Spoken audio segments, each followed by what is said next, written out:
It's very rare that a wonderful play, and a woman of my age, I should say, I don't know what that is, but you know, gets to play a role like this. It's just a really great gift. And so it's always a search for love, I think, in some ways, for a woman who's shut down and closed off and hidden and run away from it, and that there's a possibility, and it's this man sending a gentle lifeline out over the phone, you know, and you just get to go, you know, deflect it, try to not believe it, don't fall for it, yet fall for it, and hope, and think it's, oh my God, it's just because I can imitate Maggie Smith and this person on the other end is calling me, oh gosh, I'm a big bore. You know, you just get to go all over the map with it, and I'm so eager to do it every night. I have to say that. There's so few, you know, I've been in many plays, and there are some that you're just like, oh dear, please close. And there are some that you can't wait to do it every night. I can't wait to do that. David's beautiful rant. It answers so many questions to someone in middle age. Do you know, where you look and sometimes feel left out, you know, left behind.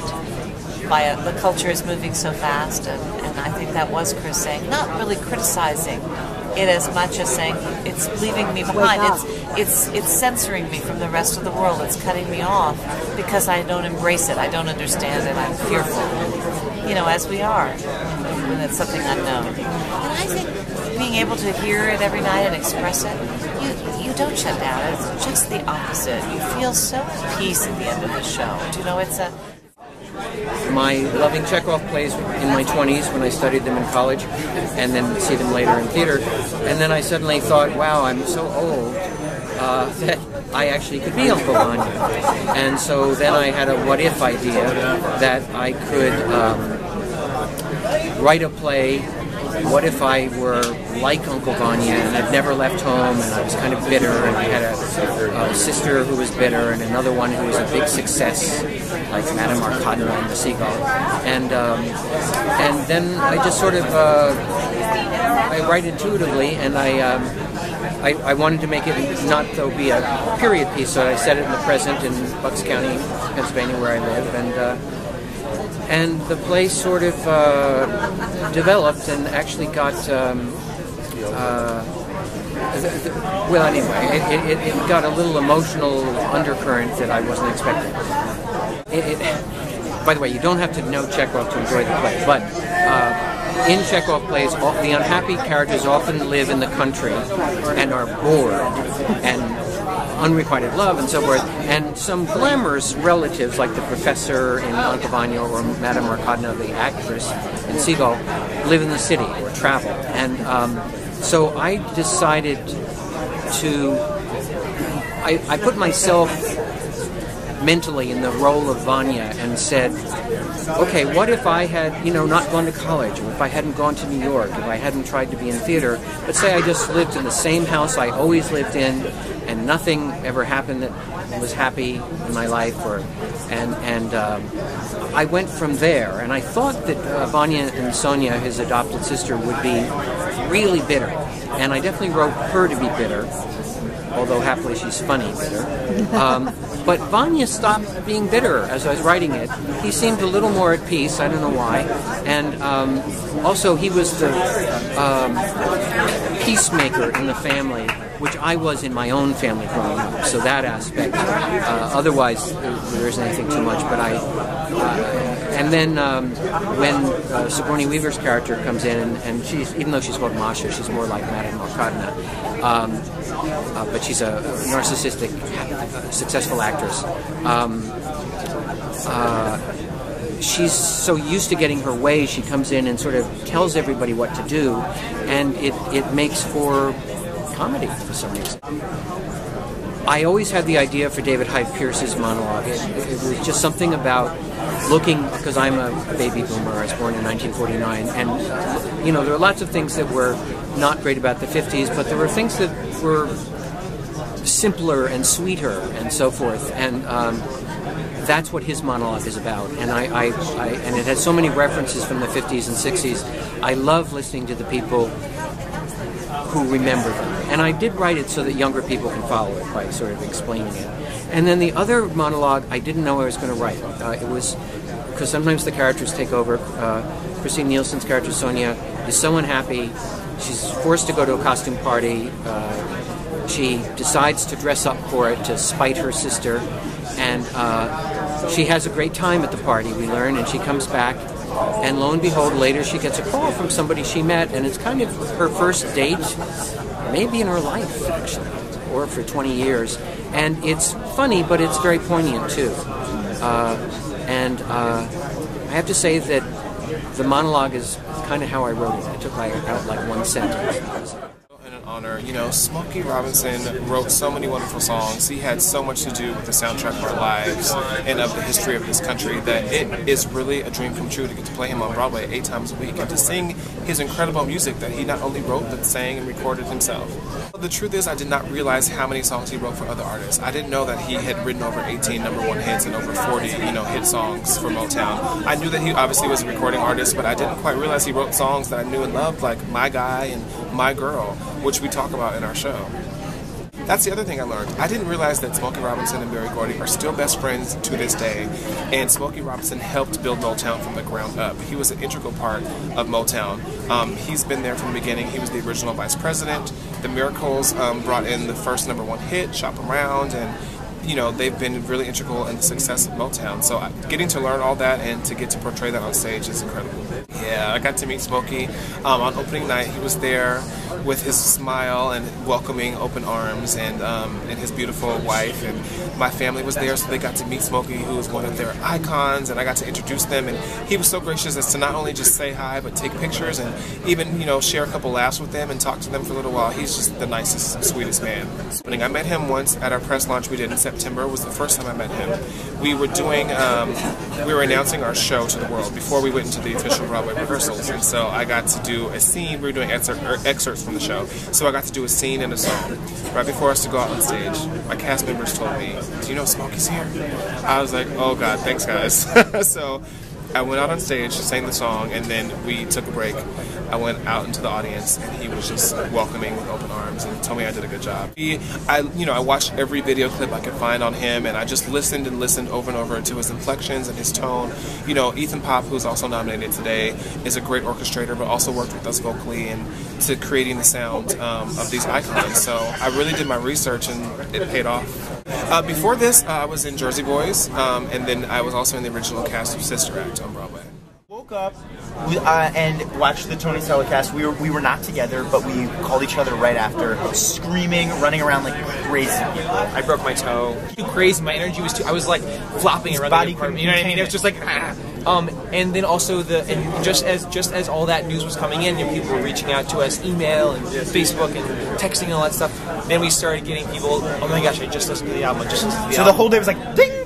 Ding, like on our cell phones. And in between, we were trying to keep up with people who were talking about the album and talking about the Tony nomination. And it was a day of musical theater magic. Yeah, it was theater dorks nirvana. More than that, show about family. It's a musical about family, and so I think that.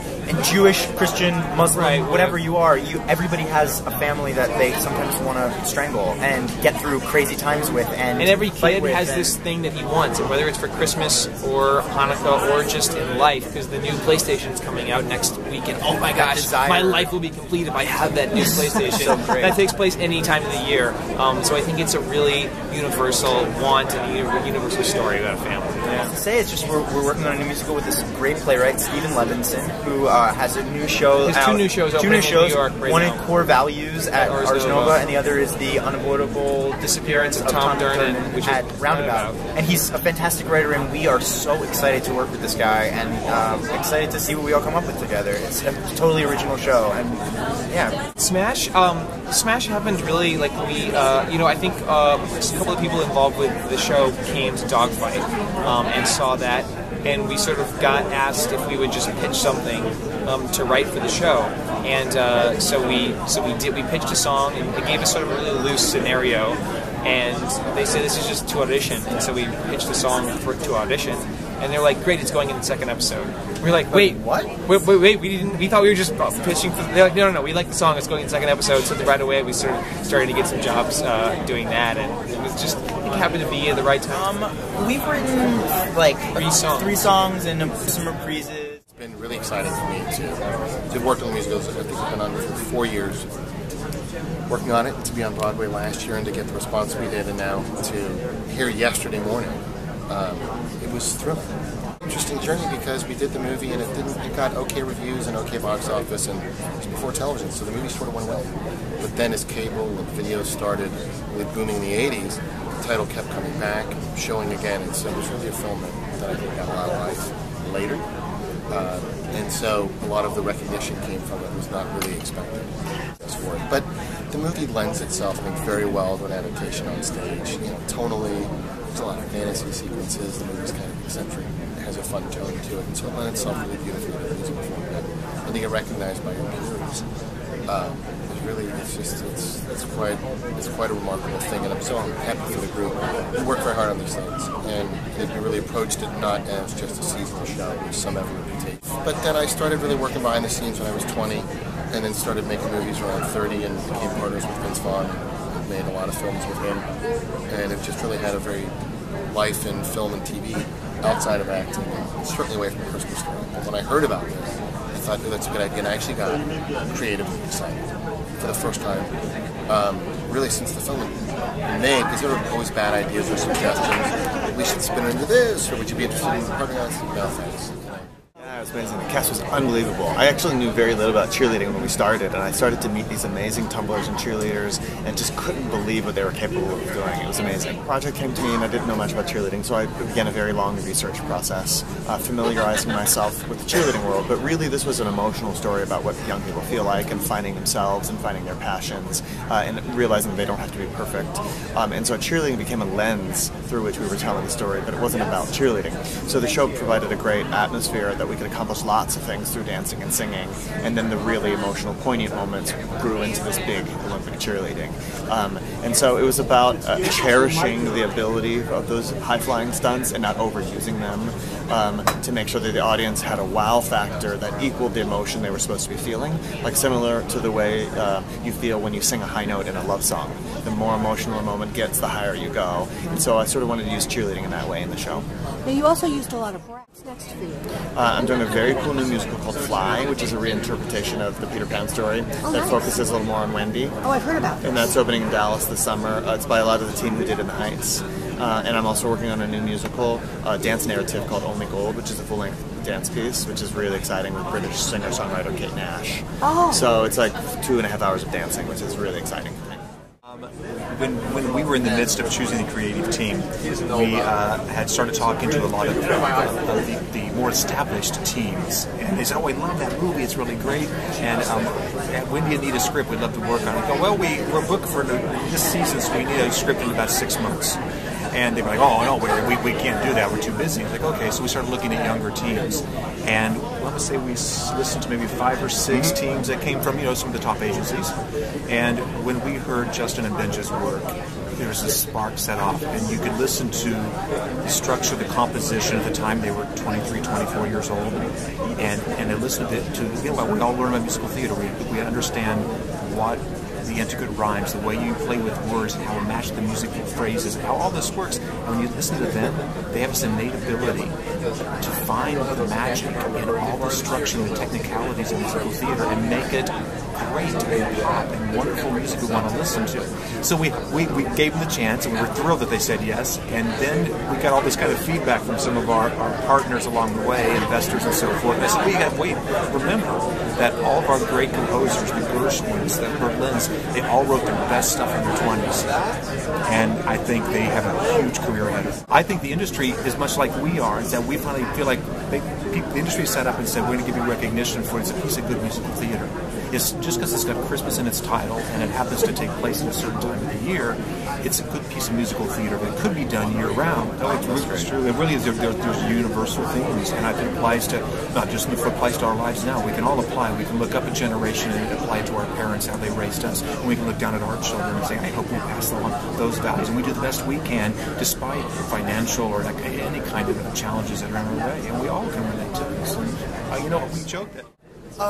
You know what? I was very fortunate because I was able to work with Rupert Holmes, who's still here, Beyond's still here, and so it was great to just be able to sit down with him and start the process of what was it originally, what can we look at to do it differently, and how do we tell that story, and be able to bring it to a new generation. So I was just lucky because I started with the source. And as you know, Rupert did the book's music and lyrics, so I had all the answers. You mentioned, the one thing that I asked him, we took all, because the show kept constantly changing after Broadway. It changed from the park to Broadway to London to the tour. So I looked at all of the productions and sort of jiggled them around and said, I like this. We had a new number on the second act that opened in London. So we just jiggled it a little bit and sort of made those choices. Again, we took all the productions, and Rupert had been away from it far enough to be able to come back and say, okay, now I want to do this, or let's try that. So we tried different things. It's great because there's a part of me that is a dad with 2 kids, and that was very much a part of Cinderella. And there's a part of me that's a gay man over 50, and so that was a part of writing the Nance. So it was wonderful to have that. There were versions of Cinderella before Disney, and there will be versions of Cinderella after Disney. The original French version in 1691 by Charles Perrault is basically the story I'm telling. I'm using this original old version as my basis. And then from that I vary here and there and alter things.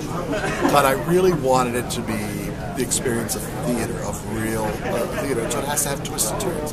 And we go to the theater to be reminded of things, but also to be excited and delighted by change. None of the changes. I knew that if I wanted to put the focus on Cinderella and the Prince, and to put it on romance, and to put it on a younger couple, that was an interesting way to go. And so I'm doing an adaptation of Die Fledermaus at the Metropolitan Opera, and that'll be on New Year's Eve as the debut. It's a big gala. Happy, and I moved it from 1860 Vienna to 1900 Vienna because I just thought it would be a little more style. I have Anthony Roth Costanza, who's an amazing countertenor, who'll be doing Prince Orlovsky. So I'm glad Orlovsky's going to be done by a man, because I always sort of wondered why there's always a woman in drag. But Paulo Schott is going to be Dr. Falco. He'll be the Fledermaus. We looked at a lot of paintings from Reginald Marsh, who was a painter who painted a lot of sort of the underling class of New York City from that period of time. It takes place in 1937, and Reginald Marsh was doing a lot of paintings in the late 20s through the 30s, and I think even into the 40s. But he did a lot of sketches and color paintings, oil paintings of the areas around Coney Island, the areas around the Bowery. And he was sort of enamored with the life of the people who really didn't make a lot of money at the time. He wasn't interested in coming uptown so much. So, and he's wonderful. John Lee Beatty he was the one that spearheaded Reginald Marsh being the inspiration. But essentially, you've got in the Nance, you've got the stage set of the Irving Place Theater, which is where all the burlesque scenes happen, where all the sketches happen that happen with Chauncey Miles, Nathan Lane's character. And then you've got the automat, which is where the play starts, which is one of the more private scenes, if you will, when the play starts out. It's a bit more Edward Hopper inspired, if you will. Kind of like that painting Nighthawks he did that's so famous, you know. So I looked at that. You know, John didn't tell me to do that, but I looked at that and thought, you know, how can we really create a space that's sort of Hopper-esque? And then the apartment, you know, that's Chauncey Miles' personal apartment. It's in a basement, midtown apartment in the 30s. So all of the light that you get in there is coming from either down a kind of a stairwell from a shaft from a street above. It's almost like the street is sort of above the apartment. So a lot of the light in there, even on a sunny day, is going to be cool and soft and not so many sharp shadows, if you will. Right now I'm working on a play with Philip Seymour Hoffman that he's directing called A Family for All Occasions at the Labyrinth Theater Company. Perfect. And yeah, it's written by Bob Gualdini. It's a very character-driven piece. He's working those actors very hard right now. Really, myself and Andre Bishop, the head of Lincoln Center Theater, who really pushed me to try this one, to try Golden Boy. I had always wanted to do it in repertory with Hamlet, because I always thought that for American actors, you know, somebody who could play, like Seth Numerick, who could play the Golden Boy in A Great American Play, could be the Golden Boy in Hamlet. But we didn't really quite have the resources to pull all of that together, so we decided to give Golden Boy a shot. And I think it's compelling for me because it's this amazing story between two sides of ourselves. The impulse to make something beautiful, like play the violin, or the impulse to hurt and destroy, as you would in boxing, is, I think, kind of expressive of what it means to be a creative person. I can't believe it happened, but I'm thrilled, and it's really a tribute to the entire group that put the show together, including the director, the choreographer, everybody. All of that has to work for people to say, that's one of the things that we wanted to do, was to really flesh out the character. Not that they're not fleshed out in the movie, but it being a musical, you have an opportunity to bring a new dimension to the piece. And I think in this show, we really, the parents are really very important. They're very important in the movie as well, but this does give a new dimension. And then